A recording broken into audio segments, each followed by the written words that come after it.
and just a space to where we can get to know candidates, and this is what this space is for. So now we'll hand it off to Kelvin to kind of like give you the layout of the event. So thank you. One thing I want to say, thank you, Commissioner, to be Commissioner, Jessica Holmes, for joining us. We know you have a busy schedule, especially running statewide, and we're glad that you could take the time out to join us tonight.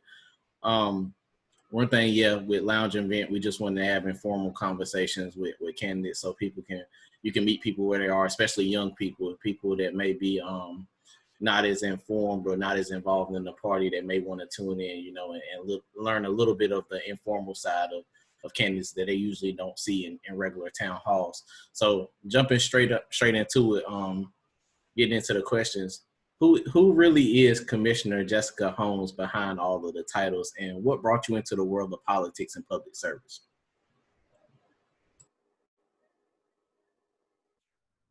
Kelvin, I will warn you that my internet, but you and Tia have been going in and out. Was, who's the real Commissioner Jessica Holmes? For starters, I am someone who was born and raised in rural Eastern North Carolina, the daughter of a laborer who worked in a meatpacking plant, the eldest of 5 kids. So, when you're the eldest,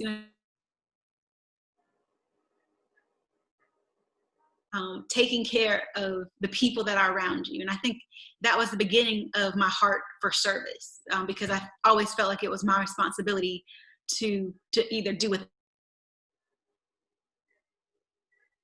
so that my siblings could have everything they needed. And again, just that spirit of caring for people and being in tune with what people need. In 2013, I was asked to run for office. At that point in time, I didn't see any in office, particularly on the Wake County Board of Commissioners, who looked like me. I certainly did not see myself reflected on that board when I looked up and the median age was, and that argument was turned back on me. And people asked me the question, well, don't you think people who look like you and, don't you think people with your perspective deserve a voice at the table? I had been marching, more Mondays. I had been, speaking truth to power at rallies and different events across our state. And someone said to me, don't you want to come on in, come into the air conditioning and, take your seat at the table. And in November of 2014, I was elected as the youngest county commissioner in Wake County's history.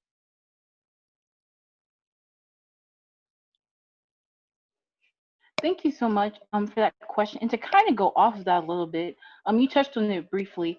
How do you bring your authentic self to the table as a Black woman when you go into these spaces where you are the minority? And kind of like what you were saying, take your seat at the table. Well, I have to be honest in that it certainly hasn't been a perfect journey.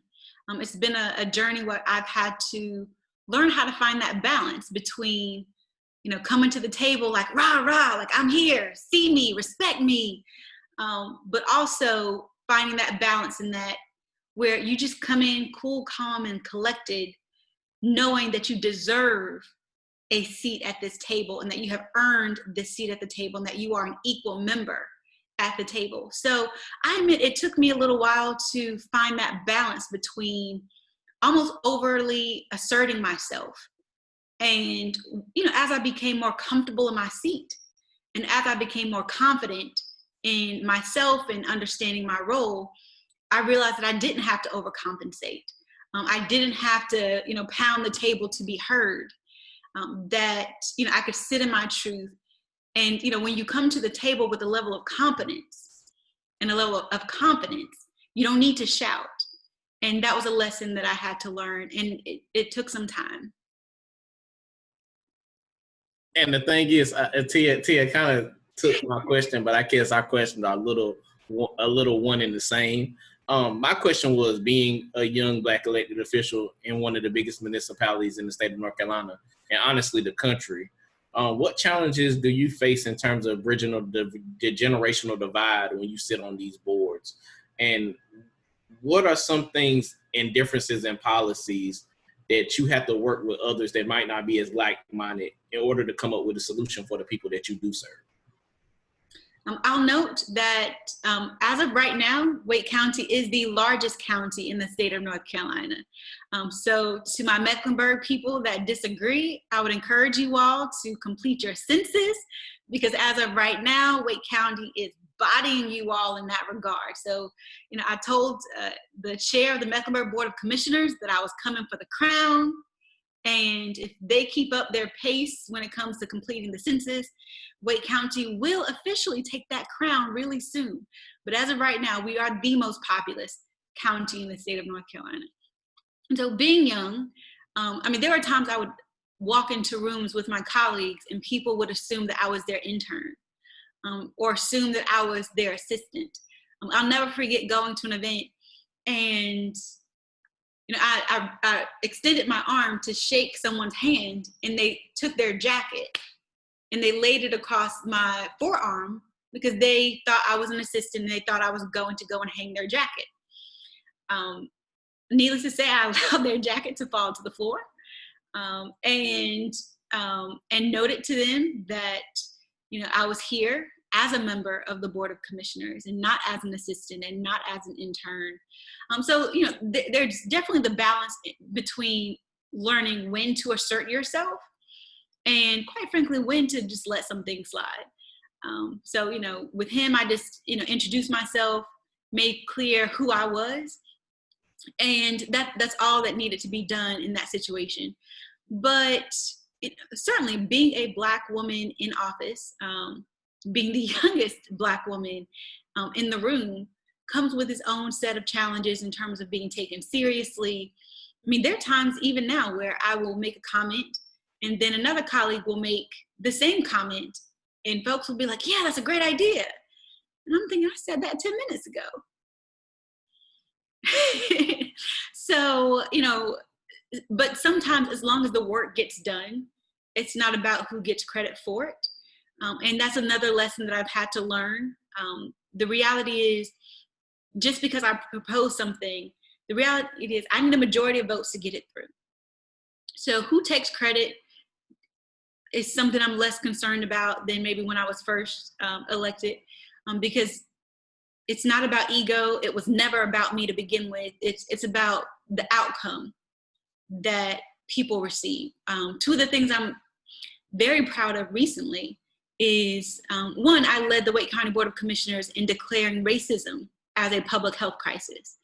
And I did this, quite frankly, because it was inspired by our COVID numbers.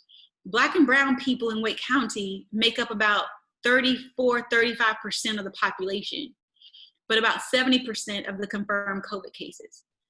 With our county governments across our state leading human services, I think it's time that we reevaluate why Black and brown people have such different health outcomes, and not just COVID. COVID only exposed inequities that were already there to begin with.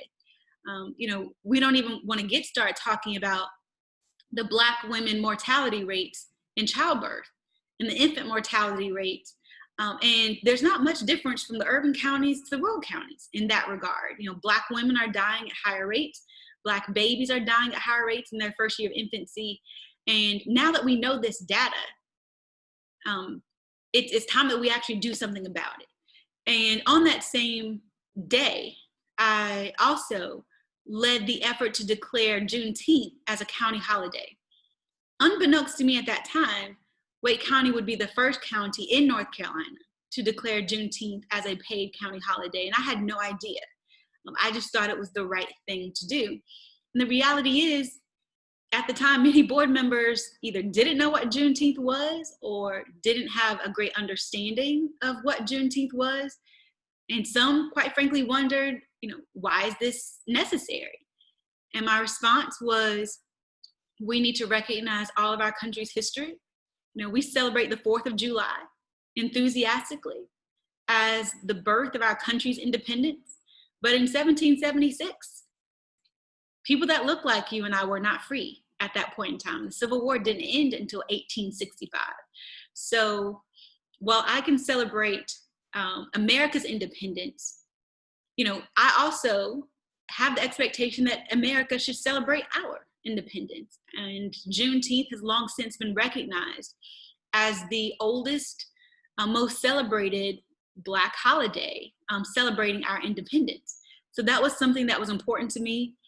And, as a person of color, in the midst of, murders of George Floyd and Breonna Taylor, it's time that we have honest conversations about race in our country, in spite of it being uncomfortable.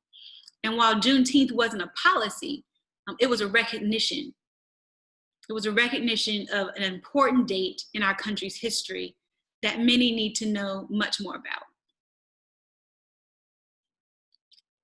Thank you so much for that. And I think that's like really important because like as a young person, like growing up with friends who look like me, like we're all like this, like particularly about Juneteenth, we're sort of confused as to why, especially now. Well, we knew why, but we were confused as to why like it wasn't recognized as it should be.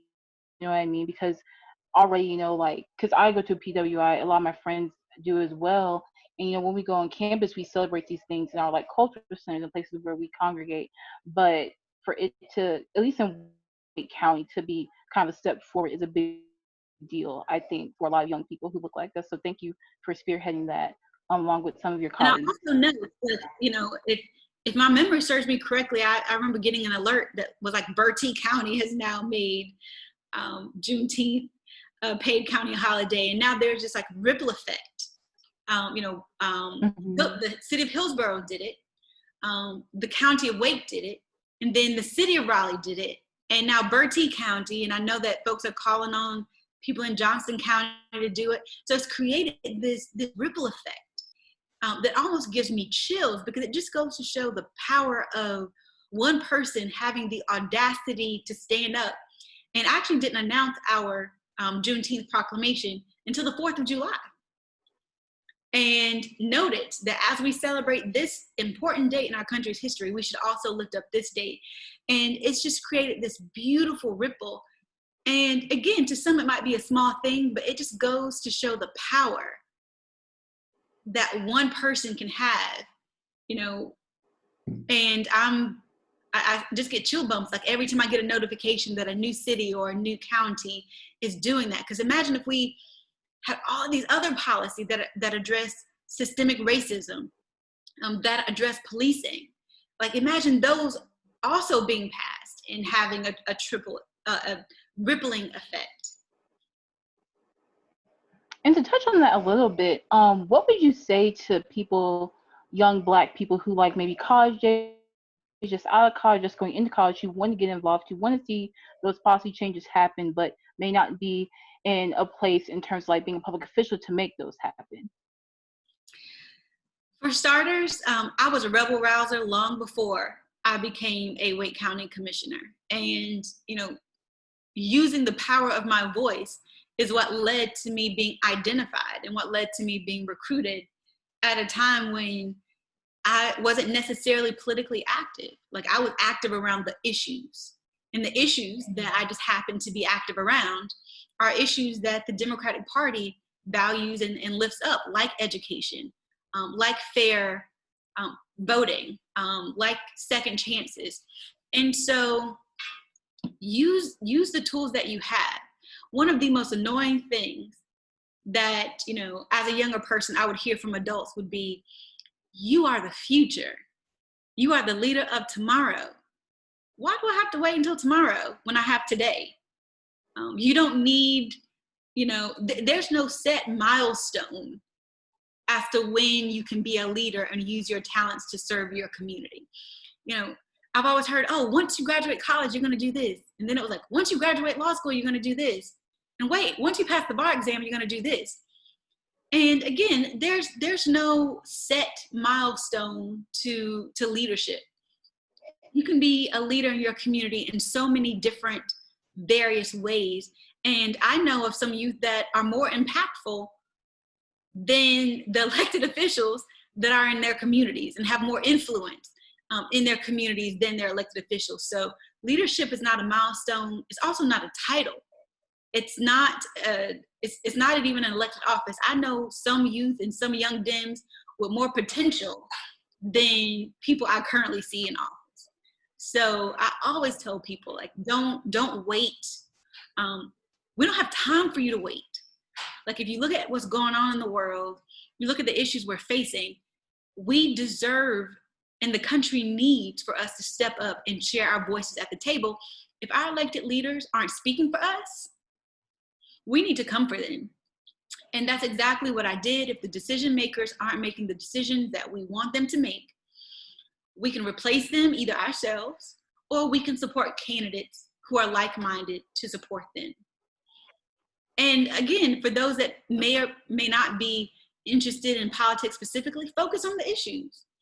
You know, if your community is facing an affordable housing crisis, figure out how you can help. Go build a Habitat house. Go volunteer with groups like Habitat.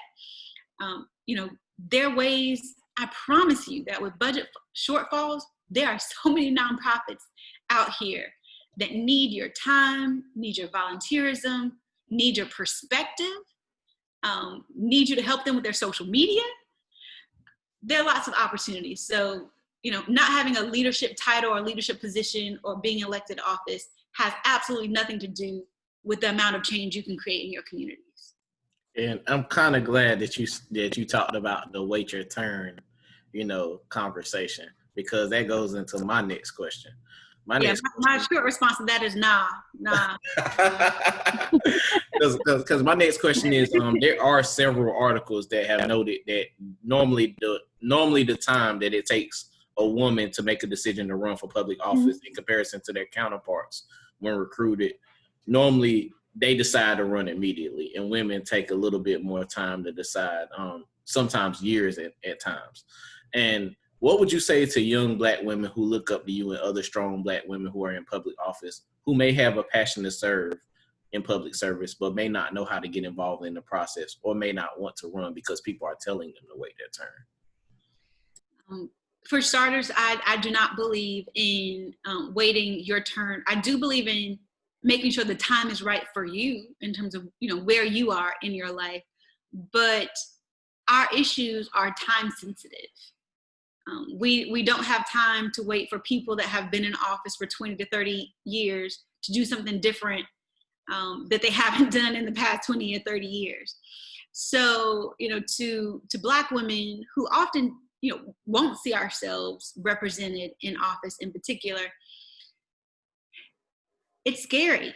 You know, I didn't see myself represented at the table, and it, you know, as fearless as I come across, that was not necessarily Jessica in 2014, who was scared to death and shaking when I took my seat the first time.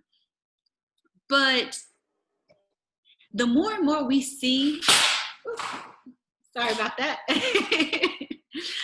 The more and more we see, the more and more people we have that are brave, the more we see people push the envelope, the more people you inspire to do the same. I can't tell you the number of people and commissioners and city council candidates who, after I won, would call me and just be like, I ran because I saw you on the news sitting up there. And they could see themselves in that. So my message to Black women who don't see themselves represented in government, somebody has to be the first.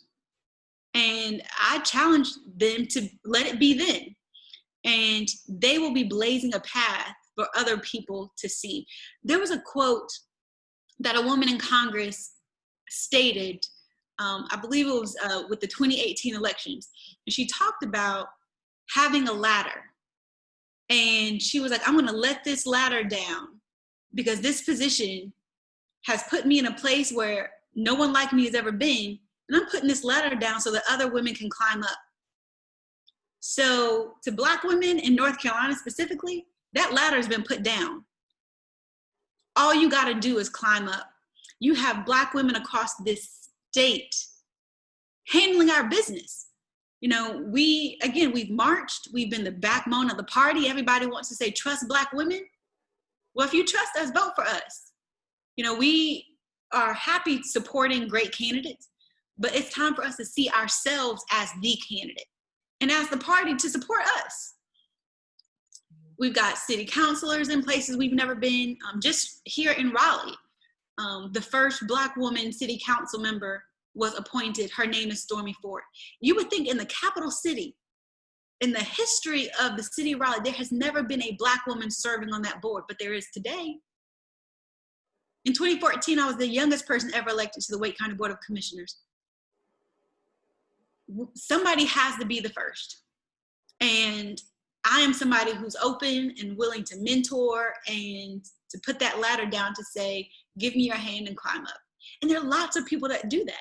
I can tell you now, running statewide, even though I'm doing so from my living room, you all saw my home office here, can't get out and touch people and feel people like I want to, but there are mentors that I call. Like I call people like Chief Justice Sherry Beasley, and I'm like, Chief Justice, this is hard, this is difficult. Like, you know, how do you manage having to try to communicate with 100 counties, and how do you do that effectively?